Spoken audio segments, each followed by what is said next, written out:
Good afternoon, everyone. My name is Nitin Reddy, currently pursuing MBBS at AIMS Nagpur, and I have achieved rank of 3928 in NIC 2020. ఈరోజు like last class లో మనం living world యొక్క NCERT exemplar problems questions ని solve చేసాము.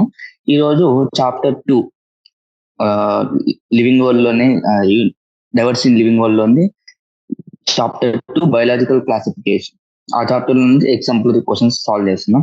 మీకు ప్రతి chapter exemplar questions అప్పుడు నేను చెప్పేది ఒకటే, చాప్టర్ ఒకసారి కంప్లీట్ అయ్యాక ఎక్సర్సైజ్ తర్వాత ఎగ్జాంపులర్ ప్రాబ్లమ్స్ ఒకసారి చేయండి. అంటే ఫిజిక్స్ కెమిస్ట్రీ కాకపోయినా ఫస్ట్ ఆఫ్ ఆల్ బయాలజీ అయినా కంపల్సరీ చేయండి. ఎందుకంటే టెక్స్ట్ బుక్స్ మారాయి కాబట్టి ఓల్డ్ టెక్స్ట్ బుక్స్ లో ఉన్న క్వశ్చన్స్ దీంట్లో కొంతవరకు కవర్ అవుతాయి అన్నమాట. Okay, let's continue.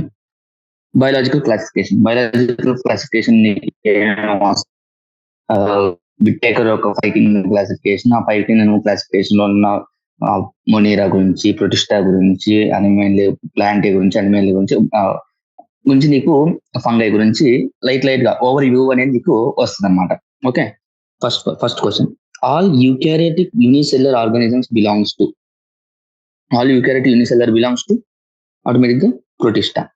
అంటే ప్రొకారియోట్ యూనిసెల్యులర్ ప్రొకారియోట్స్ ఏమో నీకు మొనీరాలో ఉంటాయి, ఇంకా ప్రొటిస్టాలు ఏమో యూనిసెల్యులర్ యూకారియోట్స్ ఏమో ప్రొటిస్టాలో పెట్టాడు ఆర్హెచ్ విట్టేకర్ అనమాట. ఓకే, ఆర్హెచ్ విట్టేకర్ ఏ ఇయర్ లో పెట్టాడు? ఆర్హెచ్ విట్టేకర్ క్లాసిఫికేషన్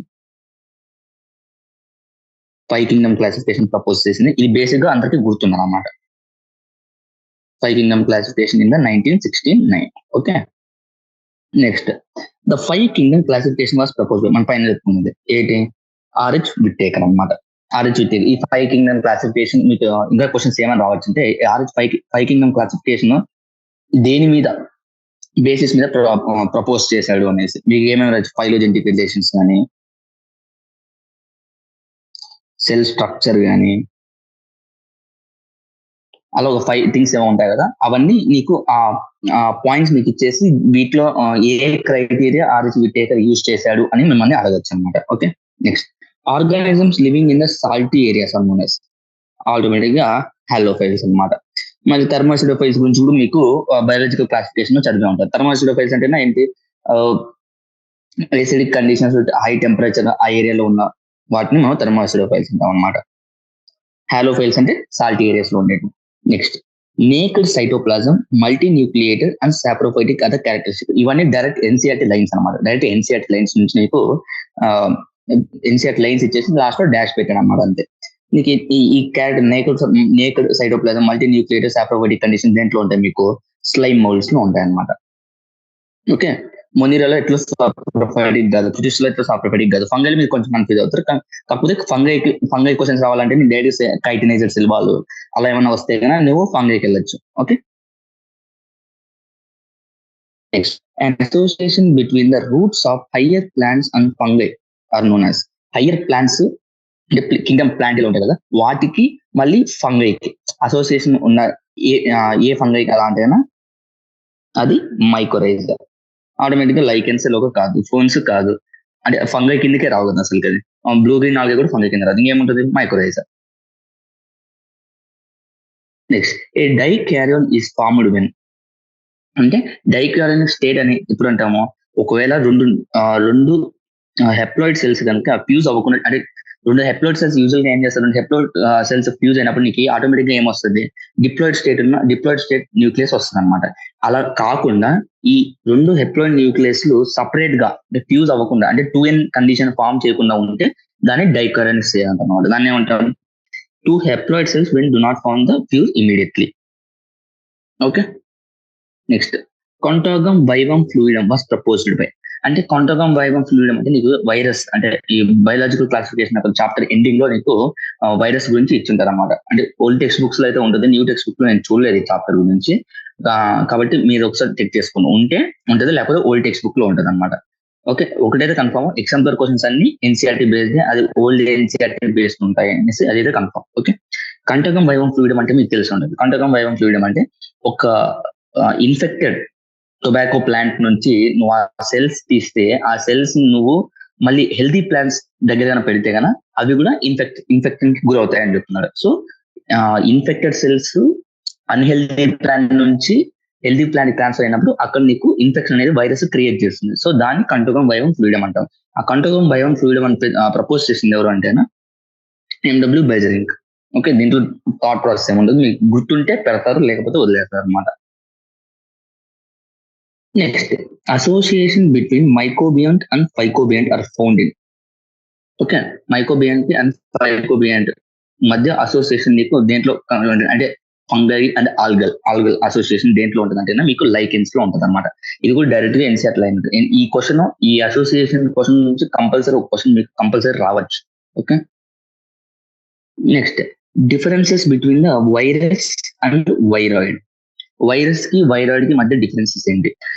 డిఫరెన్స్ ఏంటి అంటే మెయిన్ డిఫరెన్స్ ఏంటంటే వైరస్ పెద్దగా ఉంటుంది, వైరాయిడ్ చిన్నగా ఉంటుంది అనమాట. When compare to virus, viroid అనేది చిన్నగా ఉంటుంది అనమాట.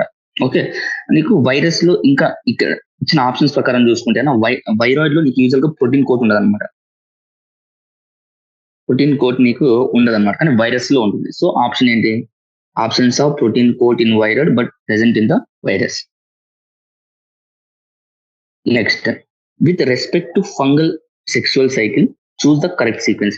మీరు క్లాసిఫికేషన్ చెప్పాం కదా, ప్రతి ఒక కింగ్డమ్ గురించి నీకు బ్రీఫింగ్ అనేది నీకు బయాలజికల్ క్లాసిఫికేషన్ లో ఇచ్చుంటాడు. సో ఫంగల్ సెక్షువల్ సైకిల్ లో నీకు ఎలా ఉంటది, దాని ట్రెండ్ ఎలా ఉంటుంది అంటే ఫస్ట్ మనం ఏం చేస్తాం, ప్లాస్మోగమి చూస్తాం. ప్లాస్మోగమి అంటే సైటోప్లాజం ఫ్యూజ్ అవడం చూస్తాం, తర్వాత క్యారియోగమి చూస్తాం, తర్వాత మియోసిస్ చూస్తాం అనమాట.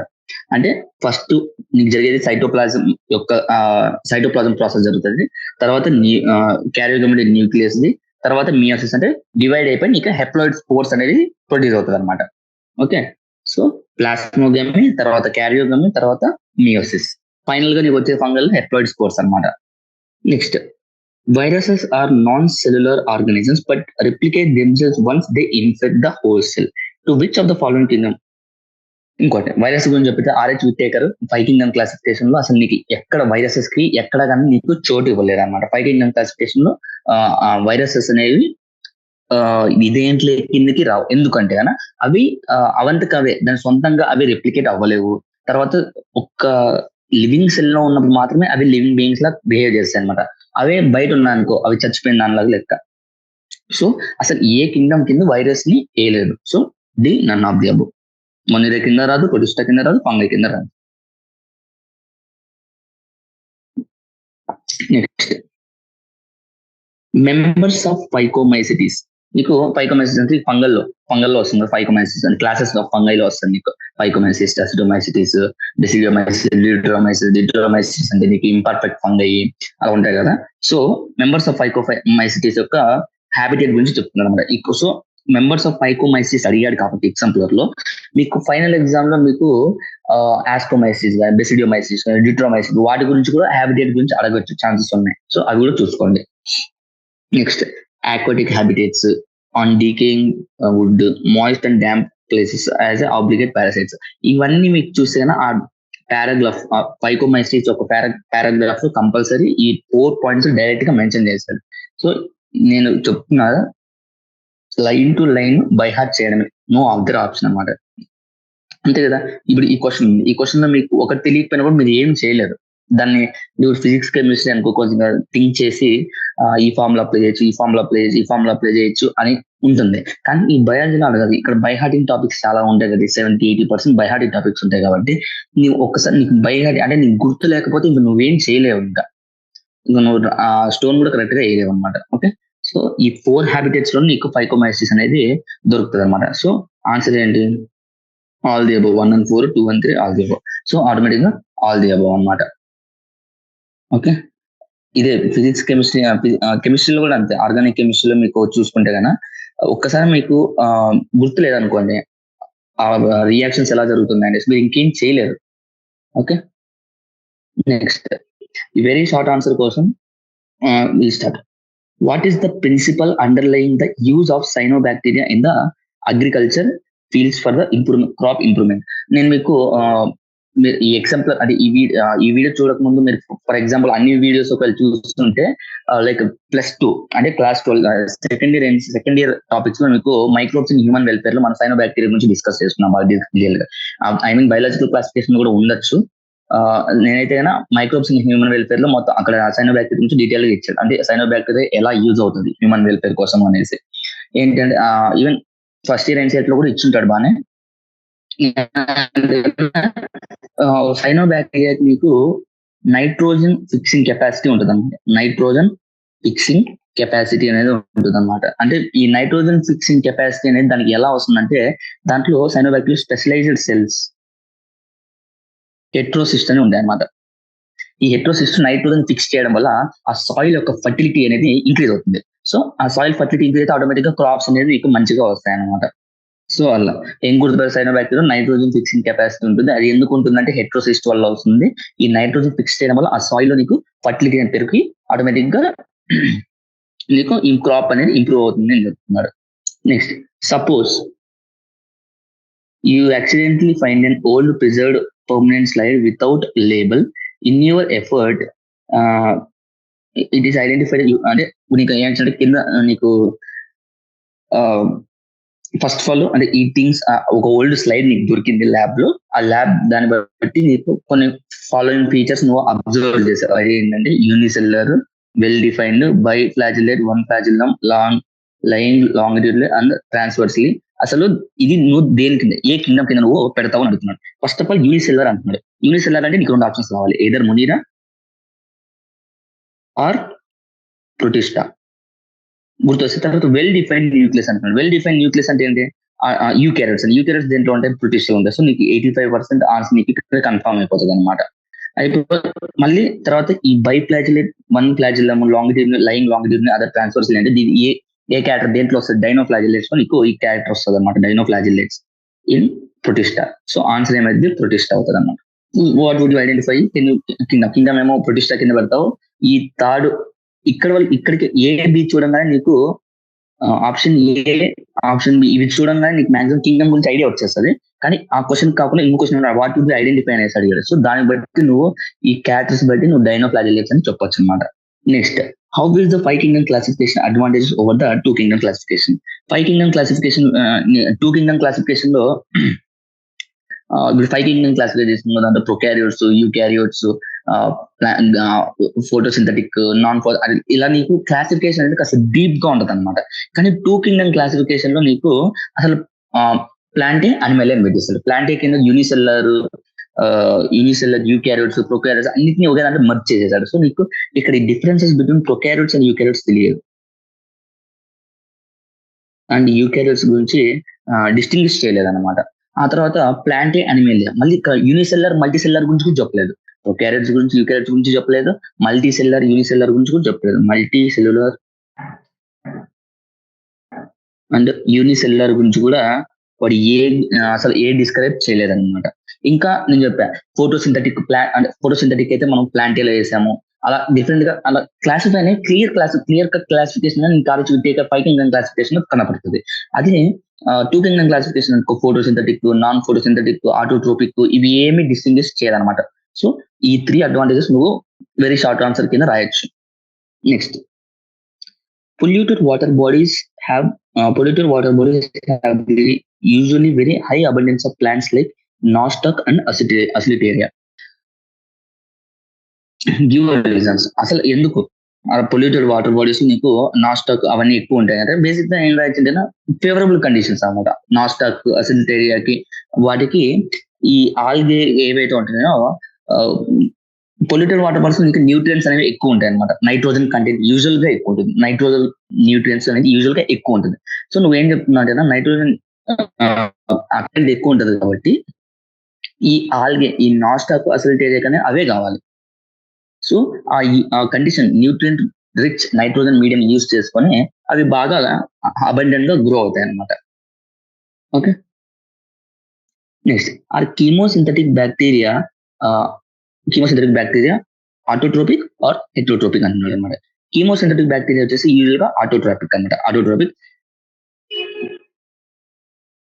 అంటే ఆటోట్రోపిక్, కానీ అవి ఫుడ్ ని సింథసైజ్ చేసుకోవడానికి దేన్ని యూజ్ చేసుకుంటాయి అంటే ఇనార్గానిక్ సబ్స్టాన్సెస్ అనమాట. ఆక్సిడైజింగ్ గా ఈ కీమోసింథటిక్ అంటే ఇప్పుడు ఫోటోసింథటిక్ అనుకో, అవేమో సన్లైట్ యూజ్ చేసుకునేసి అలా యూజ్ చేసుకుని ఫుడ్ ని తయారు చేసుకుంటాయి. కానీ కీమోసింథటిక్ లో ఏంటంటే అవి కూడా ఫుడ్ తయారు చేసుకుంటాయి, కానీ ఇనార్గానిక్ అంటే oxidising the inorganic substances use చేసుకొని నీకు ఫుడ్ తయారు చేసుకుంటూ వాటిని కూడా మనం ఆటోట్రోపిక్ కింద కన్సిడర్ చేస్తామని చెప్తున్నారు. Next, the common name of pea is simpler than that of the botanical name Pisum sativum. Why then the simpler common name is not used instead of the complex scientific name and botanic. ఇది usual question ఇక్కడ సంబంధించింది కాదు, ఇది సంబంధించి ఎక్కడ దానికి living world మనం చెప్పాము. ఈ పి అనేది కామన్ నేమే, కానీ డిఫరెంట్ కంట్రీస్ లో డిఫరెంట్ లొకాలిటీస్ లో డిఫరెంట్ నేమ్స్ ఉంటాయి. సో ఇన్ని నేమ్స్ మనం కన్ఫ్యూజ్ అవుతాం కాబట్టి ఒక కామన్ నేమ్ మనము బయాలజికల్ నామినిక్లేచర్ యూజ్ చేసుకొని ఆ term rules and regulation use చేసుకొని మనం దానికి నేమ్ ఇచ్చుకున్నాము. దాన్ని Pisum sativum easy for the identification for the scientist అనమాట. అది ఈ క్వశ్చన్ బేసిక్ గా ఇక్కడ కాదు, లివింగ్ వరల్డ్ లోది. Next, viruses is considered as a living organisms and an obligate parasite when inside the host cell. But virus is not classified along with the bacteria or fungi. What are the characters of virus that are similar to the non-living objects? అసలుకి viruses లోపల ఉన్నప్పుడు like living system లోపల ఉన్నప్పుడు అవి కూడా living organisms host లోపల ఉన్నప్పుడు, కానీ బయట ఉన్నప్పుడు కానీ బ్యాక్టీరియా, ఈ ఫంగై, ఈ ప్లాంట్ లాగా దాన్ని క్లాసిఫై ఎందుకు చేయలేదు, ఒక కింగ్డమ్ కింద ఎందుకు వేయలేదు, ఎందుకు అది నాన్ లివింగ్ కి దీని సిమిలర్ కండిషన్స్ ఉన్నాయని చెప్పు అని క్వశ్చన్ అడుగుతున్నాను అనమాట. ఒకటి ఏంటంటే వైరసెస్ కి ఒక స్ట్రక్చర్, ఒక కంప్లీట్ సెల్యులర్ స్ట్రక్చర్ అనేది ఉంది అనమాట. నో కంప్లీట్ సెల్యులర్ స్ట్రక్చర్ అంటే ఒక స్ట్రక్చర్ అనేది, ఒక పర్ఫెక్ట్ స్ట్రక్చర్ అనేది దానికి ఏముండదు అనమాట. ఓకే, ఆ తర్వాత ఇన్విట్రో కండిషన్స్ లో అది గ్రో చేయలేము. అంటే ఇప్పుడు మనము ఇన్విట్రో కండిషన్స్ లో మనము టిష్యూ కల్చర్ కానీ మళ్ళీ టెస్ట్ బేబీస్ మనము ఇన్విట్రో కండిషన్స్ లో మనము గ్రో చేయొచ్చు. అదే వైరస్ ని చేయలేము అనమాట. వైరస్ ని ఇన్విట్రో కండిషన్స్ లో గ్రో చేయలేము. అవి ఓన్లీ వాటి యొక్క హోస్ట్ లోపల ఉంటే మాత్రమే అవి రెప్లికేట్ అవుతాయి, లేకపోతే డివైడ్ అవుతుంటాయి. అదే ఫ్యూచర్ గా అవి దాని స్పీసెస్ ని కంటిన్యూ చేసుకుంటాయి. అంతేగాని ఇన్విట్రో కండిషన్స్ ద్వారా నువ్వు దాన్ని పెంచలేము అనమాట. అదొకటి. ఇంకా గ్రోత్ కానీ, డివిజన్, మెటబాలిజము, ఈ రెస్పిరేషన్, ఈ ఐటమ్స్ ఏవి దాంట్లో వైరస్ లో ఉండవు. సో వాటిని మనం నాన్ లివింగ్ కండిషన్స్ కింద కన్సిడర్ చేస్తాం. Next, in the 5 kingdom system of Whittaker, how many kingdoms are the eukaryotes?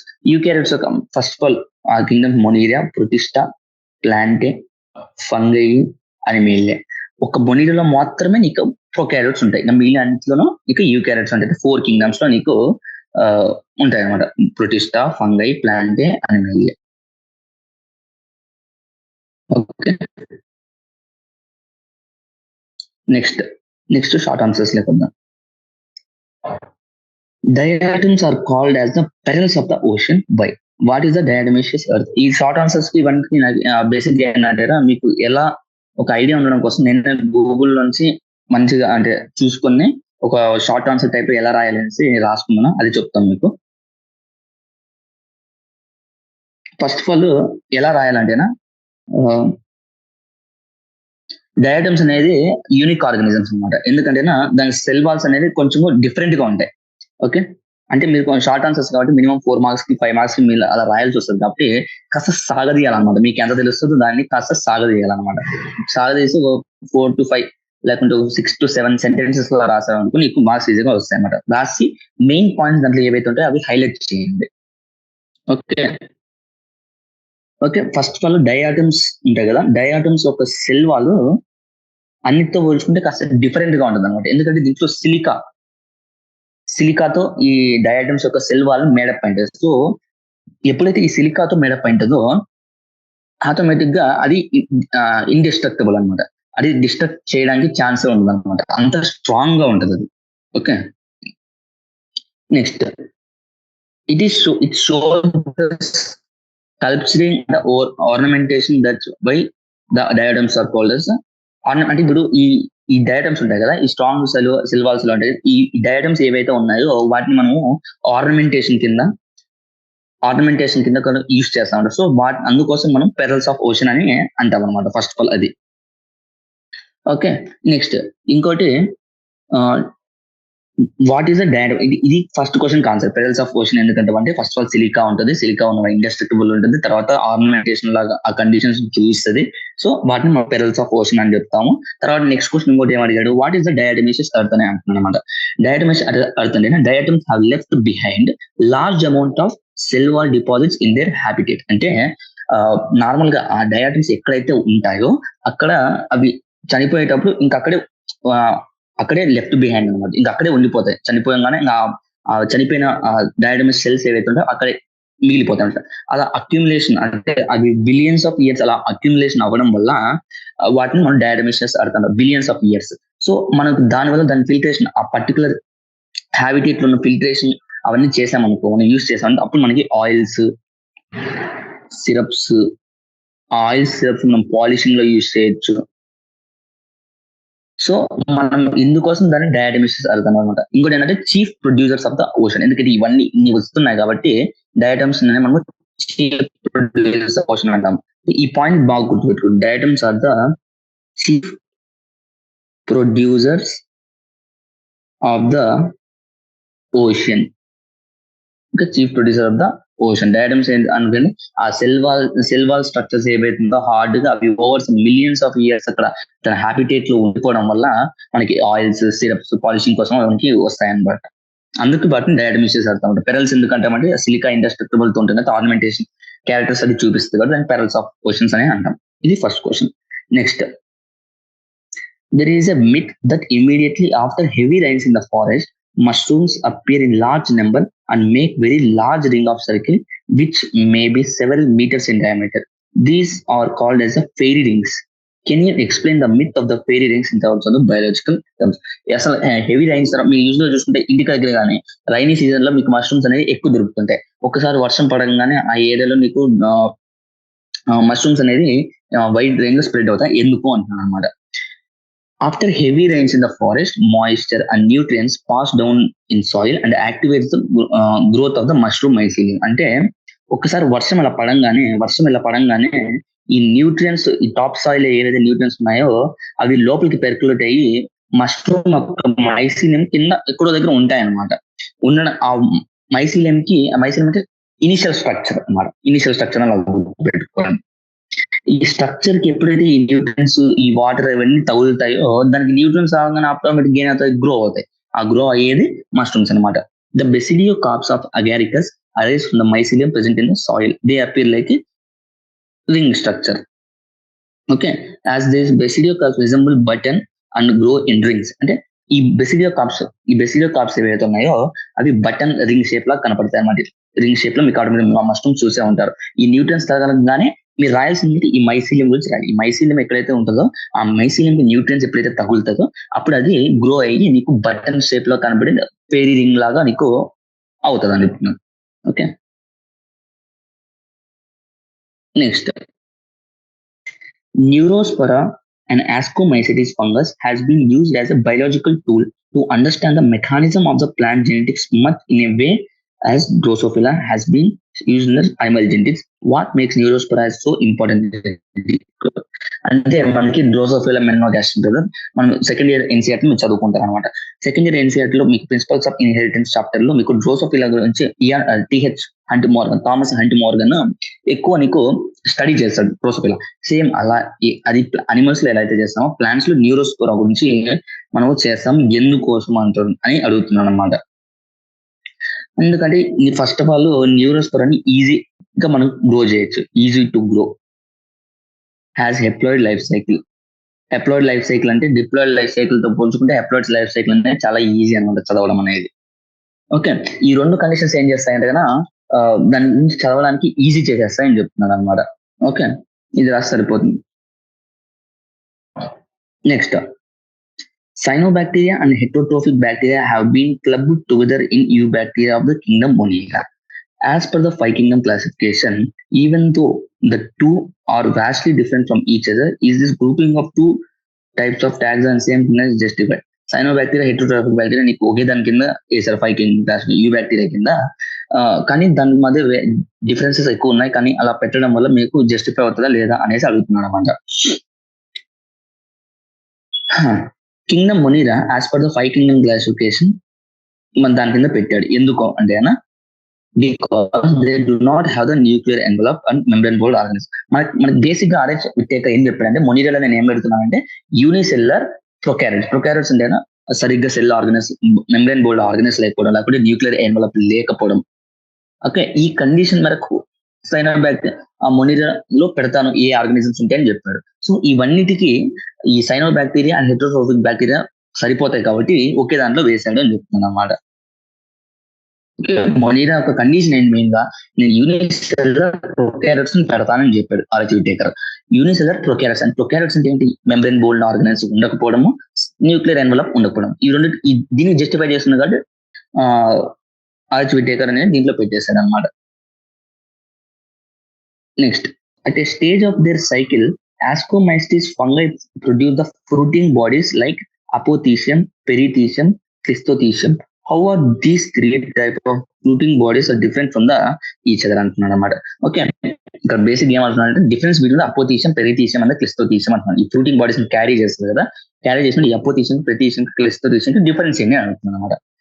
First of all అపోథీషియం అంటే నీకు వైడ్ గా ఓపెన్ సాసర్ షేప్ ఉంటుంది అనమాట. సాసర్ షేప్ కానీ లేకుంటే కప్ షేప్ కానీ మీకు ఉంటది అనమాట.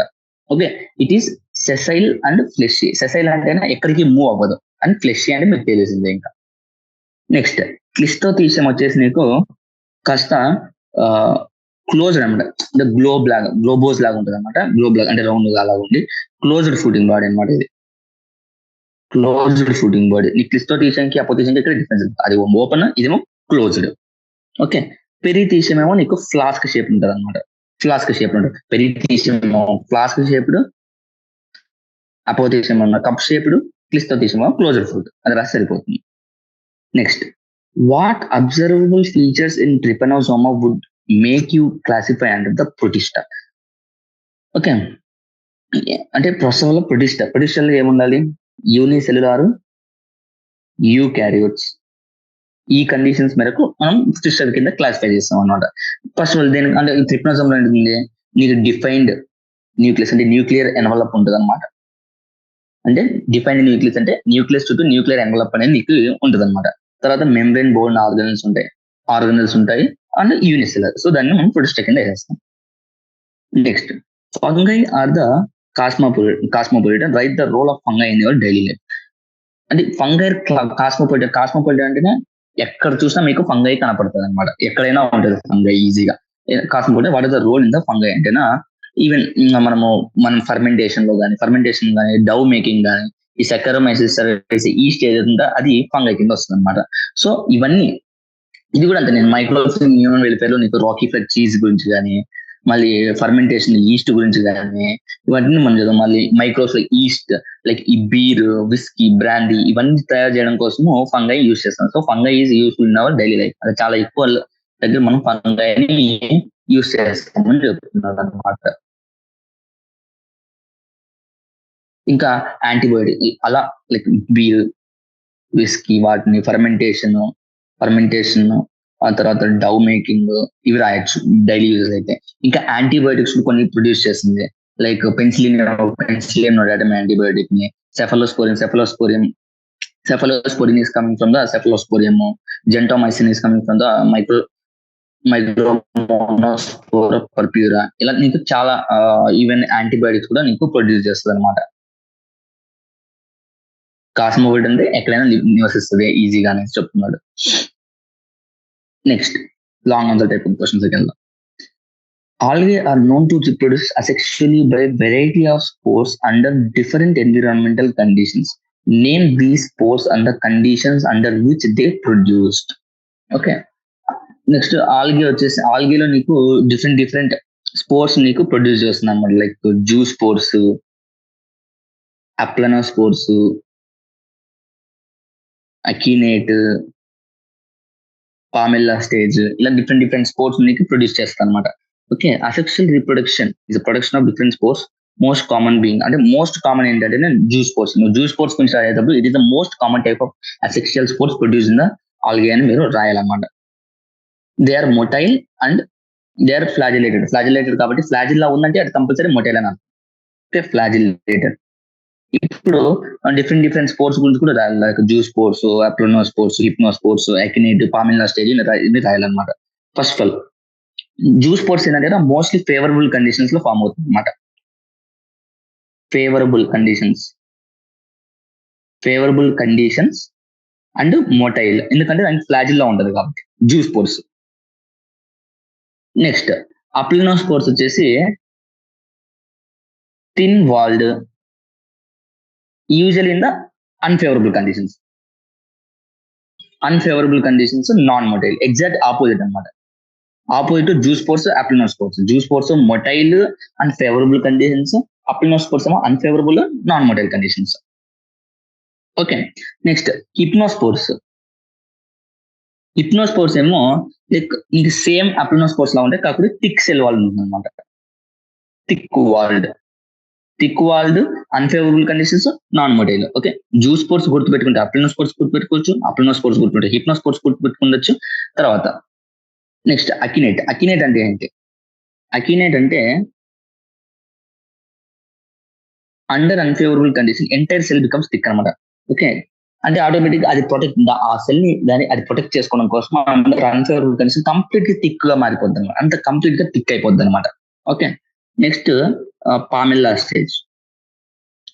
స్టేజ్ అంటే డ్రాట్ కండిషన్స్ కానీ, డ్రాట్ కండిషన్ అంటే మొత్తం వాటర్ ఏమీ లేకుండా అంటే మరీ దారుణమైన కండిషన్స్ ఉందనుకోండి, అప్పుడు ప్రోటోప్లాజం ఏదైతే ఉంటుందో, protoplast is surrounded by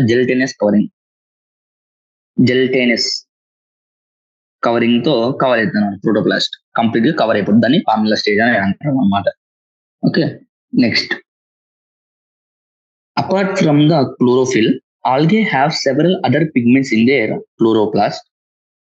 What pigments are found in the blue, green, red, brown algae that are responsible for the characteristic colors అన్నమాట? అంటే నీకు ఆల్గేలో నీకు డిఫరెంట్ కలర్స్ ఉంటాయి అన్నమాట. Okay, brown algae, red algae, Chlorophyceae different ఉన్నాయి కదా. వాటిలో నీకు ఒక్కొక్క క్లోరోఫిల్ బట్టి నీకు ఒక్కొక్క అంటే క్లోరోఫిల్ ఏబి ఒక దాంట్లో ఉంటుంది, క్లోరోఫిల్ ఏసి ఒక దాంట్లో ఉంటుంది, రోడోఫైసిల్ అయితే ఏడి ఉంటది, దాన్ని రెడ్ ఆల్గే అంటారు. సో ఇలా డిఫరెంట్ క్లోరోఫిల్ ఉండడం వల్ల దానికి డిఫరెంట్ కలర్స్ అనేవి వస్తాయని చెప్తున్నాడు అనమాట. ఫస్ట్ ఆఫ్ ఆల్ బ్రౌన్ ఆల్గేలో నీకు ఏసి ఉంటది అనమాట, ఏసి. ఓకే, కెరాటినాయిడ్స్ అండ్ జాంతోఫిల్స్ అనేది ఉంటుంది అనమాట. ఏసి, కెరాటినాయిడ్స్ అండ్ జాంతోఫిల్స్ దేంట్లో బ్రౌన్ ఆల్గేలో. ఓకే, బ్రౌన్ ఆల్గేలో ఉంటుంది అనమాట. So depending upon the like ఈ బ్రౌన్ షేడ్ అనేది అంటే ఆలివ్ గ్రీన్ నుంచి బ్రౌన్ కంప్లీట్ గా డిఫరెంట్ బ్రౌన్ షేడ్స్ వరకు నీకు ఉండొచ్చు. ఎప్పుడు అంటే దేని బట్టి అంటే ఈ జాంతోఫిల్ అమౌంట్ ఎంత ఉంది, జాంతోఫిల్ కానీ ఫ్యూకోక్ జాంతిన్ కానీ ఇవి రెండు అమౌంట్స్ ఎంత పర్సెంట్ ఉంటుందో దాన్ని బట్టి నీకు ఆ కలర్ ఆఫ్ ఆల్గే అనేది డిసైడ్ అవుతుంది అనమాట. కొన్ని దాంట్లో ఆలివ్ గ్రీన్ ఉండొచ్చు, కొన్ని దాంట్లో డార్క్ బ్రౌన్ ఉండొచ్చు, కొన్ని దాంట్లో లైట్ బ్రౌన్ ఉండొచ్చు, అలా డిఫరెంట్ గా ఉండొచ్చు అని చెప్తున్నారు అనమాట. నెక్స్ట్ రోడోఫైసిల్ అయితే క్లోరోఫిల్ ఏ అండ్ డి ఉంటుంది అనమాట. దీంట్లో రోడోఫైసిల్ అయితే నువ్వు అంటే నీకు బ్రౌన్ ఆల్గేలో నీకు ఏం గుర్తొస్తుంది రావాలంటే క్యారోటినాయిడ్స్, జాంతోఫిల్స్, ఫ్యూకోక్ జాంతిన్.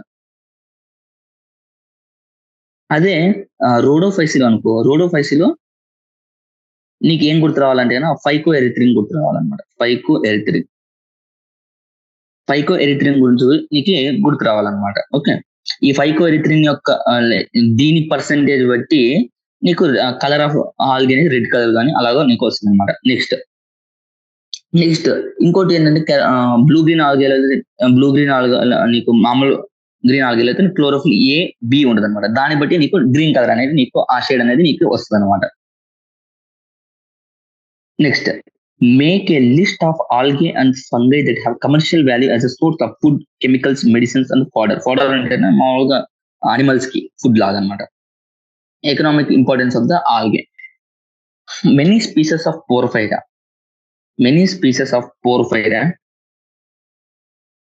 పోర్ఫైరా, లామినేరియా.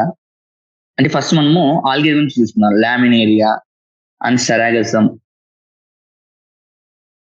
ఆఫ్ అంటే ఈ 3 స్పీసెస్ కాకుండా ఇంకా more than 70 species of sea algae మనము ఫుడ్ లాగా యూజ్ చేసుకుంటాం అనమాట. Used as the food.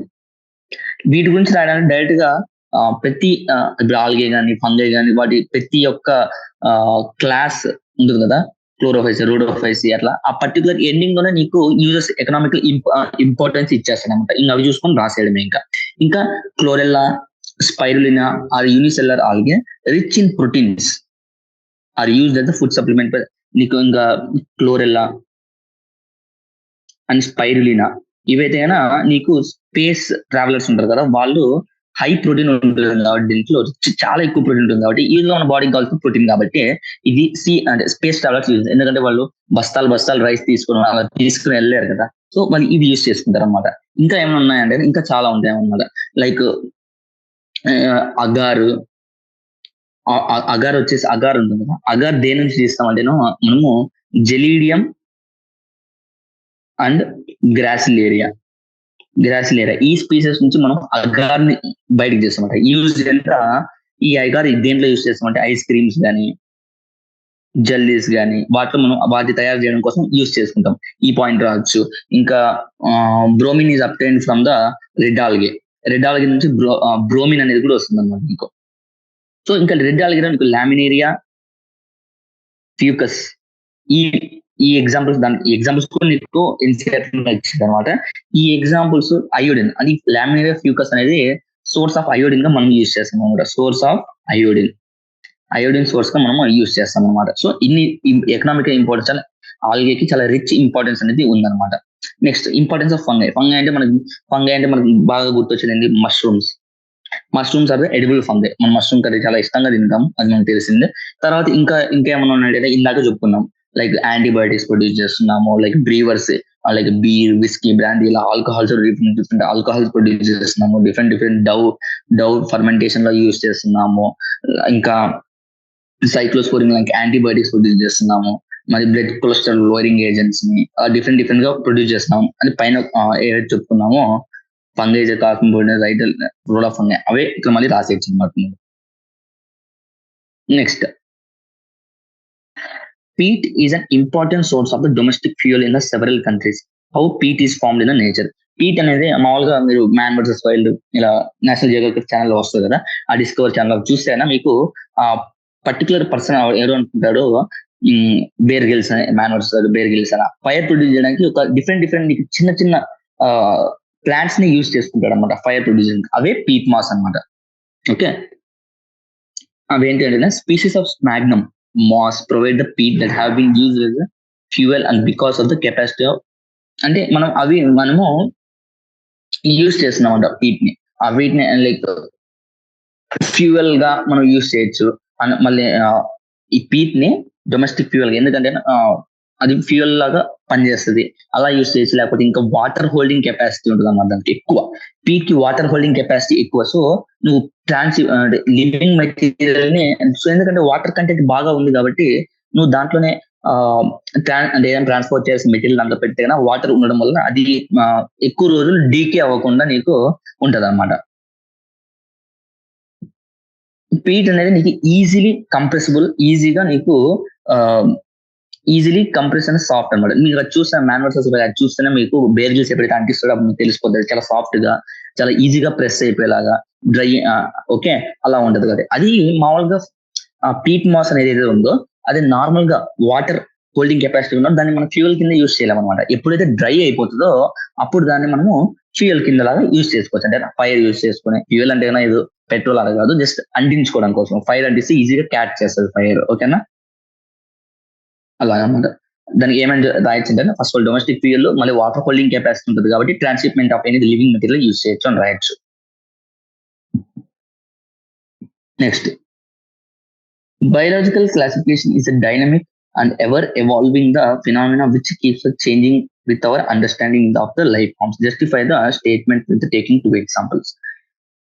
Okay, biological classification అంటే మనకి ఏది బెస్ట్ అనిపిస్తుందో ఆ క్లాసిఫికేషన్ మనం అడాప్ట్ చేసుకుంటాం. ఫస్ట్ 2 కింగ్డమ్ క్లాసిఫికేషన్, తర్వాత 3 కింగ్డమ్, తర్వాత 4 కింగ్డమ్, ఇలా అంటే టైం గడిచే కొద్ది కొత్త క్లాసిఫికేషన్స్ వస్తూనే ఉన్నాయి అన్నమాట. ఏ క్లాసిఫికేషన్ మనం మంచిగా ఈజీగా అండర్స్టాండ్ అయ్యి ఈజీగా క్లాసిఫై చేసుకుంటామో ఆ క్లాసిఫికేషన్ మనము అడాప్ట్ చేసుకుంటాం అనమాట. ఓకే, ఇప్పుడు దాని గురించి ఎగ్జాంపుల్ చెప్పుకోవాలనుకున్నాడు. ఇప్పుడు కింగ్డమ్ ప్రతిష్ట బ్రాట్ టుగెదర్ క్లామిడోమోనాస్ క్లోరెల్లా అని చెప్పాడు. అర్లియర్ అంటే ముందు ఈ కింగ్డమ్ క్లాస్ ఇప్పుడైతే క్లామిడోమోనాస్ క్లోరెల్లా దీంట్లో పెట్టాం. ముందు ఏం చేసేవాడు అంటే ఆల్గేతో పెట్టేవాళ్ళం అనమాట. ఈ క్లోరెల్లా క్లామిడోమోనాస్ ని మనము ఆల్గేతో పెట్టేవాళ్ళం అనమాట. With amoeba paramecium. ఈ అమీబా పారామీషియం అయితే మనం అనిమల్ కింద కన్సిడర్ చేసేటోళ్ళం అనమాట. అమీబా పారామీషియం ఇవేవైతే ఉన్నాయో వీటిని మనం అనిమల్ కింగ్డమ్ లో పెట్టేటోళ్ళం. ఎప్పుడు టూ కింగ్డమ్ క్లాసిఫికేషన్ అప్పుడు. మళ్ళీ ఇంకా ఈ క్లామిడోమోనస్, క్లోరెల్లా ఇవైతే మనం ఏం చేసాం అంటే ప్లాంట్స్ కింద డైరెక్ట్ గా పెట్టేసేవాళ్ళం అనమాట. ప్లాంట్ కింగ్డమ్ లో డైరెక్ట్ గా పెట్టేసేటోళ్ళం అనమాట. కానీ ఇప్పుడు ఏమైంది, 5 కింగ్డమ్ క్లాసిఫికేషన్, ఇది 2 కింగ్డమ్ క్లాసిఫికేషన్ లో. అప్పుడు అది ఈజీ అనిపించింది. కానీ ఇప్పుడు ఆర్హెచ్ విటేకర్ ఎప్పుడైతే ఈ 5 కింగ్డమ్ క్లాసిఫికేషన్ ప్రపోజ్ చేస్తాడో అప్పుడు 5 కింగ్డమ్ క్లాసిఫికేషన్ నీకు మంచిగా అనిపిస్తుంది అనమాట. 5 Kingdom classification has put together organisms like Chlamydomonas, amoeba were placed in different Kingdom. అంటే ఈ క్లామిడోమోనస్ కానీ ఈ అమీబాని ఒక కింగ్డమ్ లో పెట్టేసింది అనమాట. ఎందుకంటే అతను ఒక ఈజీ క్లాసిఫికేషన్, అతని ఈజీగా ఆర్హెచ్ విటేకర్ క్లాసిఫికేషన్ ఈజీగా అర్థం అవుతుంది కాబట్టి మనం దాని ప్రకారంగా మనం చేసుకుంటాం. అంటే ఏదైతే ఈజీగా ఉంటుందో దాన్ని మనం ఆర్డర్ చేసుకుంటాం. ఓకే, దిస్ చేంజ్ అంటే ఎందుకు ఇలా చేంజ్ అయింది, ముందు ఒకలా ఉండి ఇప్పుడు ఎందుకు ఒకలా ఉంటుందంటే టైం చేంజ్ అయ్యకపోతే మంచి మంచి క్లాసిఫికేషన్స్ మంచి వాళ్ళు పెద్ద పెద్ద సైంటిస్టులు ప్రపోజ్ చేస్తున్నారు కాబట్టి దాన్ని బట్టి మనం వెళ్ళిపోతుంటాం అనమాట. సో ఇన్ ఫ్యూచర్ లో ఇప్పుడు ఈ ఆర్హెచ్ విటేకర్ క్లాసిఫికేషన్ ఇలాగే ఉంటుందా అంటే కన్నా ఉండదు. కానీ ఫ్యూచర్ లో మళ్ళీ చేంజ్ అయిపోవచ్చు. అనమాట. ఎవరైనా మంచి థీరీస్ ప్రొడ్యూస్ చేసి మంచిగా క్లాసిఫై చేసాను అనుకో, ఈ ఆర్హెచ్ విటేకర్ తీసేసి మళ్ళీ కొత్త క్లాసిఫికేషన్ మనం అడాప్ట్ చేసుకుంటాం అన్నమాట. సో ఈ బయాలజికల్ క్లాసిఫికేషన్ డైనమిక్ అంటే ఒక స్టేట్ లో ఉండదు, అది చేంజ్ అవుతూనే ఉంటుంది అనమాట. అంటే అండర్స్టాండ్ వాళ్ళు మనం సరిగ్గా అర్థం అంటే ఆర్గానిజమ్స్ ని సరిగ్గా వాళ్ళ ఫైలోజెనెటిక్ రిలేషన్స్ సరిగ్గా అర్థం చేసుకునే కొద్దీ ఈ క్లాసిఫికేషన్ అనేది మారుతూనే ఉంటుంది అనమాట. ఓకే, ఇది biological classification okay, NCERT exemplar. Okay, first ఇంకా ఈ చాప్టర్ ఎలా ప్రిపేర్ అవ్వాలో ఇంకా టైం ఉంది అని మనం చెప్పుకుందాము. ఈ చాప్టర్ ఎలా ప్రిపేర్ అవుతారంటే ఇది కూడా బేసిక్ గా బై హార్టింగ్ అనమాట, బట్టి కొట్టడమే. ఓకే, ఎందుకంటే చూడండి ఈ క్వశ్చన్స్ ఏవైనా చూడండి మీరు, ఈ క్వశ్చన్స్ ఒక్కటైనా మీ థింక్ అంటే థాట్ ప్రాసెస్ చేసేలాగా లైక్ ప్రాసెస్ చేసి ఆన్సర్ పెట్టాలి అన్నవి చాలా తక్కువగా ఉంటాయి అన్నమాట. బేసిక్ గా అన్ని మీరు by heart correct by heart చేస్తుంటే కన్నా చూడంగానే ఆన్సర్ మీరు పెట్టేస్తారు. So all unicellular organism belongs to ఈ అది ఆర్హెచ్ విటేకర్ క్లాసిఫికేషన్ మీరు సరిగ్గా చదువుంటే కన్నా ఇది చూడంగానే ఇది పెట్టేస్తారు అనమాట. ఓకే, అంతేకాని దీన్ని ఒకసారి చదివి వదిలేస్తారన్న మీకు గుర్తుండదు. రిపీటెడ్ రివిజన్స్ అనేది చేయాలి. ఒక బయాలజికల్ క్లాసిఫికేషన్ కాదు, బయాలజీ 90% బై హార్టింగ్. ఇప్పుడు నేను 100 సార్లు చెప్పాను, ఇంకో 100 సార్లు కూడా చెప్తాను. ఎందుకంటే బయాలజీలో మీరు మార్క్స్ కోల్పోకూడదు. బయాలజీలో మార్క్స్ కోల్పోతే కనుక మీకు ర్యాంక్ అనేది చాలా వ్యాస్ట్ డిఫరెన్స్ అనేది వచ్చేస్తుంది అనమాట. ఓకే, మీరు ఫిజిక్స్ కెమిస్ట్రీ నేను బాగా చేస్తాను అంటే కనుక అలాంటి బాగా చేసేటప్పుడు బయాలజీ ఇంకా ఈజీ కాబట్టి కంపేర్ టు ఫిజిక్స్ కెమిస్ట్రీ మీరు బయాలజీలో మంచి స్కోరింగ్ 350, 355 ఆ మీద మీరు స్కోర్ చేసుకుంటే ఆటోమేటిక్ గా మీ ర్యాంక్ అనేది చాలా మంచిగా డెవలప్ అవుతుంది అన్నమాట. చాలా మంచి ర్యాంక్ అనేది మీకు వస్తుంది అనమాట. ఓకే, చూసుకుంటే ఇంకా మీకు నేను ఈ చాప్టర్ చెప్పలేదు. సో న్యూ టెక్స్ట్ బుక్ లో ఈ చాప్టర్ ఎలా ఉందో నాకు తెలియదు. సో ఏది ఇచ్చాడో ఏది ఇవ్వలేదో నేను చెప్పలేకపోతున్నాను. సో నేనేమన్నా ఎన్సీఆర్టీ ఎగ్జాంపుల్ నేను చెప్పేటివన్నీ ఓల్డ్ ఎన్సీఆర్టీ బేస్ చేసుకుని, ఓల్డ్ ఎన్సీఆర్టీలో ఇవన్నిటికీ ఆన్సర్లు అనేవి ఉంటాయి అనమాట. ఓకే, ఓల్డ్ ఎన్సీఆర్టీ అందుకే నేను ఏం చెప్తుంటే ప్రిఫర్ చేస్తాను. ఎందుకంటే ఎన్సీఆర్టీ అనేది పెద్ద బుక్ ఏం కాదు. ఓకే, సో పెద్ద బుక్ కాదు కాబట్టి కనీసం ఉన్న చాప్టర్స్ వరకు ఓల్డ్ ఎన్సీఆర్టీస్. ఫర్ ఎగ్జాంపుల్ ఇప్పుడు మీకు న్యూ దాంట్లో అర్త్వాము ఫ్రాగ్ తీసేసినట్టున్నారు, ఏమో నాకు తెలియదు కరెక్ట్ గా, తీసేసినట్టున్నారు అర్త్వామ్. సో అవి చదవకండి, అవి తీసేయండి. కానీ ఈ బయాలజికల్ క్లాసిఫికేషన్ ఏదైతే ఈ చాప్టర్ ఉంది, పాత టెక్స్ట్ బుక్ లోనే న్యూ టెక్స్ట్ బుక్ లోనే ఉంది. కానీ బయాలజికల్ క్లాసిఫికేషన్ అనేది కంప్లీట్ గా చదవండి.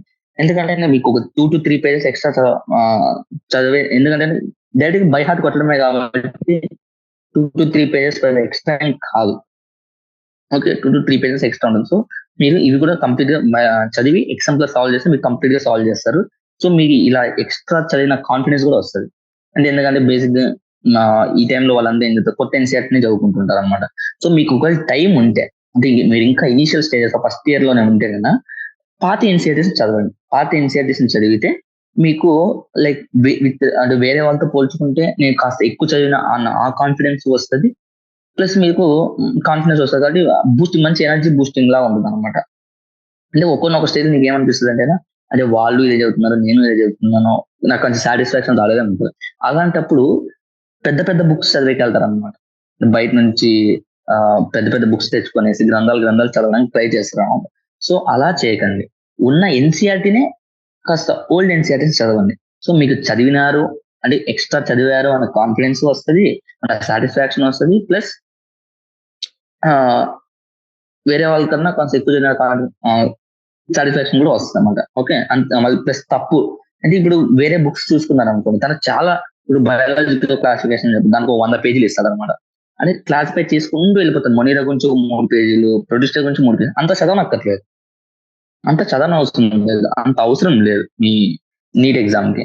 సో ఎన్సీఆర్టీ, పాత ఎన్సీఆర్టీ చదవండి. ఎన్సీఆర్టీ పాత ఇది నా సజెషన్ మాత్రమే. పాత ఎన్సీఆర్టీ అయితే నాకు తెలిసి ఎందుకంటే ఎన్సీఆర్టీ ఎగ్జామ్ లో నేను చేంజ్ చేయలేదు కాబట్టి పాత ఎన్సీఆర్టీ నుంచి క్వశ్చన్స్ రావచ్చు.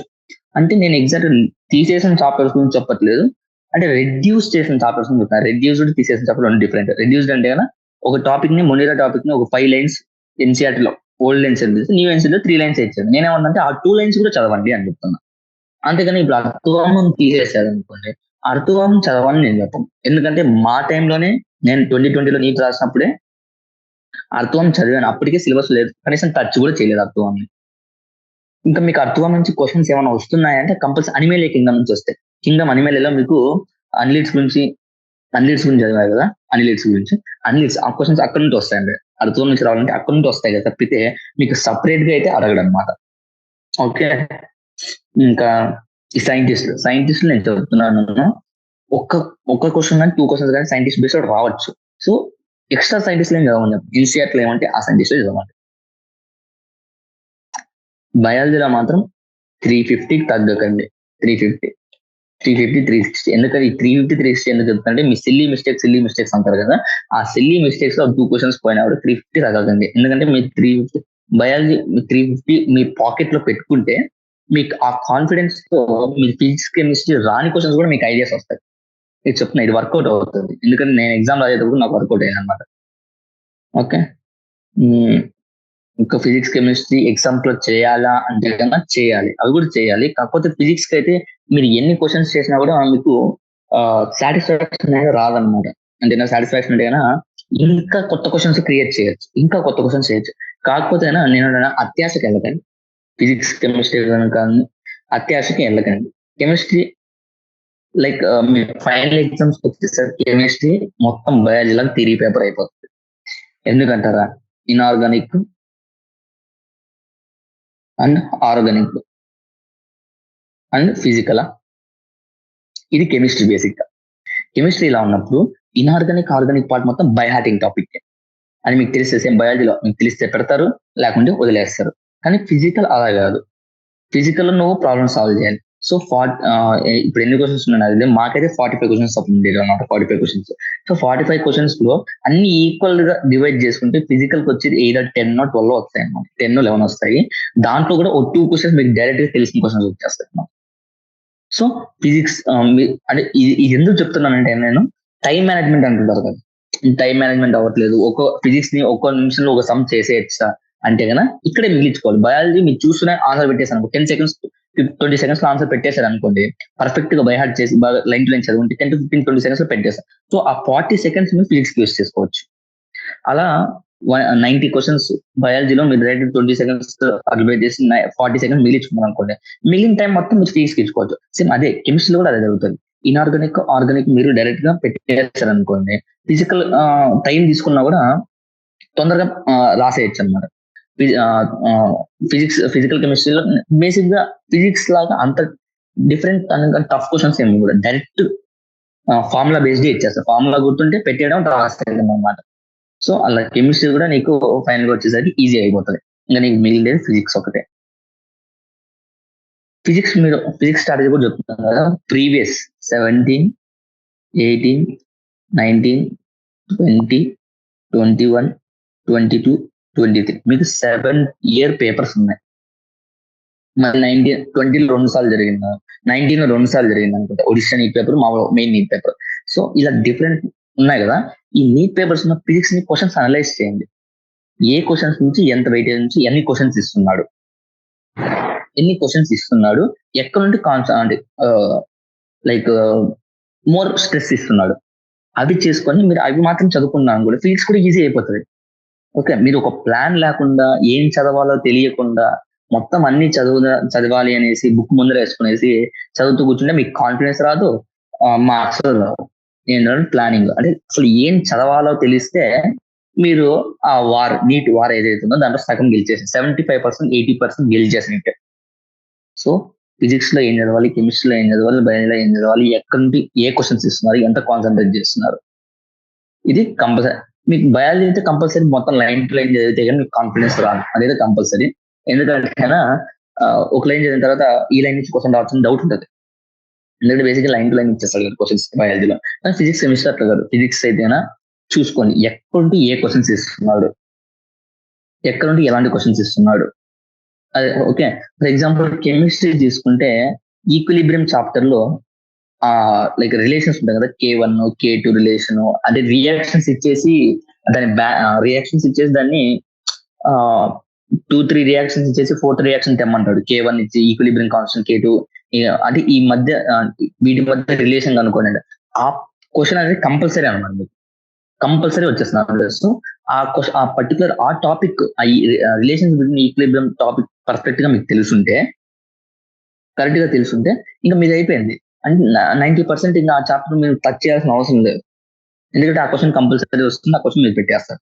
సో అలా ఏది కాన్సన్ట్రేట్ చేయాలి, ఏది వదిలేయాలి, అది మీరు కంపల్సరీ తెలుసుకోవాలి. అంటే బేసిక్ గా ఏం చెప్తుందంటే ఎంత చదవాలి అది తెలిస్తే మీ గోల్ మీరు రీచ్ అయిపోయింటే. ఓకే, ఇంకొకటి నేను బయాలజీ ఇంకా చెప్తున్నా 350 ఎందుకు స్ట్రెస్ చేస్తున్నాను అంటే మీరు బయాలజీలో 320 తెచ్చుకొని ఫిజిక్స్ కెమిస్ట్రీ మంచిగా ప్లాన్ ప్రకారంగా చేసుకుని 330 తెచ్చుకున్నారు అనుకోండి, 650 వస్తాయి. మీరు ఇంత ప్లాన్ చేసి దీంట్లో 330 అంటే కొంతమంది బయాలజీ సరిగ్గా చదవకుండా అంటే ఫిజిక్స్ కెమిస్ట్రీ జస్ట్ ఓకే ఎంత వస్తుంది రాలేదు, వాళ్ళు ఒక 310 తెచ్చుకొని బయాలజీ వాళ్ళు 350 తెచ్చుకున్నారు అనుకో, వాళ్ళకు కూడా 340 తెచ్చుకున్నారు వాళ్ళకు కూడా 650 వస్తాయి. వాళ్ళకు 650 వస్తాయి, మీకు 650 వస్తాయి. కానీ వాళ్ళ అడ్వాంటేజ్ ఏంటంటే ర్యాంక్ డిసైడ్ చేసేటాడు బయాలజీ మెయిన్ ప్రియారిటీ ఇస్తారు ఫిజిక్స్ కెమిస్ట్రీ కంటే.